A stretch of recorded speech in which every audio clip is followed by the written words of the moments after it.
the tsunami of December 2004 devastated over two-thirds of Sri Lanka's coastline. Over 50,000 lives were lost, more than 100,000 households displaced. Saifulbahri Ismail looks at the problems facing Sri Lanka in housing reconstruction and also the worst train disaster in history in our special series to mark 20 years on from the tsunami. Colombo's scenic coastline stretches into the distance as far as the eye can see.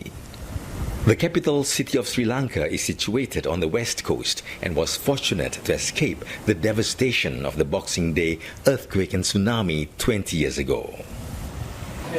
On 26 December 2004, Sri Lanka's eastern south coast were hit by tsunami unleashed by a powerful 9-magnitude earthquake more than 1,700 kilometers away near Sumatra Island in Indonesia. It took about 2 hours for the giant waves to reach Sri Lanka, killing more than 30,000 people. The tsunami also led to the worst train disaster in history. Trains are a popular mode of transportation in Sri Lanka, and rail journeys here are famous for the spectacular views. I'm on board the scenic Colombo-Matara track, which hugs the coastline for the majority of the ride. This is also the same route which was taken by 1,700 passengers who were killed by the tsunami 20 years ago.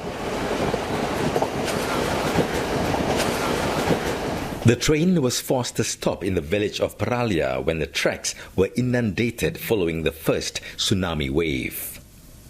Then a second and much bigger wave hit the coast and slammed onto the train.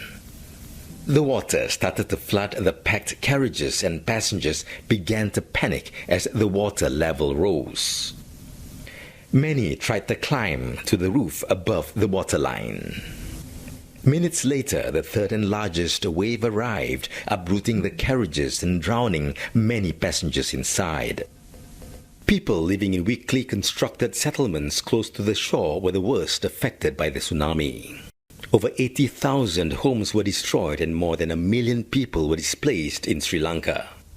Rebuilding homes was one of the more urgent needs in the reconstruction process. This housing complex in Sinigama on the south coast of Sri Lanka was donated by Australia's state of Victoria. Champa is a tsunami survivor and a beneficiary of the housing project. මගේ පවුලේ අයටත් මේ තේන ගේ හම්බ වුණා. ඒ වෙලාවේ මේ ගෙදර අපට මාලිගාවක් වගේ වටිනවා. මොකද ඇත්තටම අපි හිටියේ තැන් තැන්වල එක එක්කෙනාගේ ගෙවල් වල හිටියේ.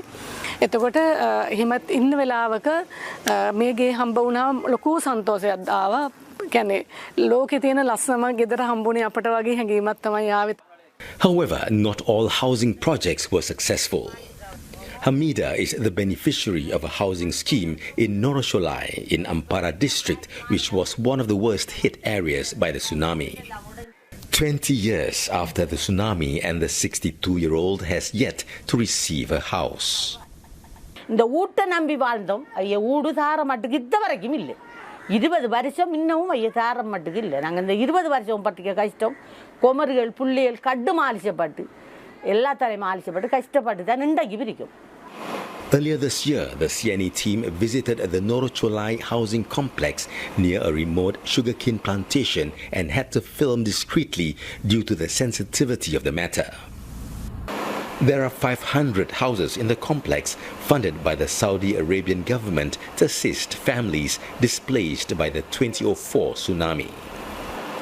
The distribution of the houses was suspended by a court because of ethnic politics.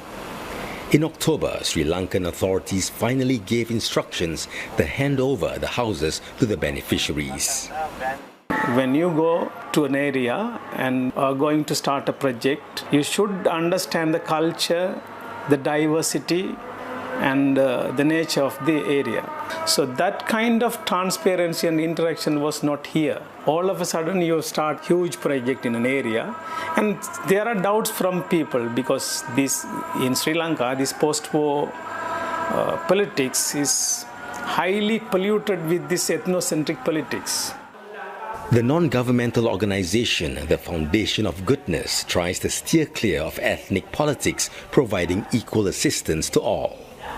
The foundation helped build some 1,000 houses funded by donors after the tsunami. When someone gives unconditionally, they don't expect anything in return.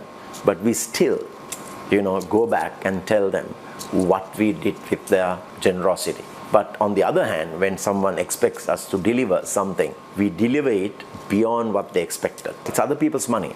So you've got to make sure that, your accountability is at a different level. The Indian Ocean tsunami in 2004 was a wake-up call not only for the countries affected by the disaster, but for populations around the world too. There is no way to change the course of nature. As communities enjoy its beauty and glory, they also need to be mindful of its fury. Saifulbahri Ismail, CNA, Colombo.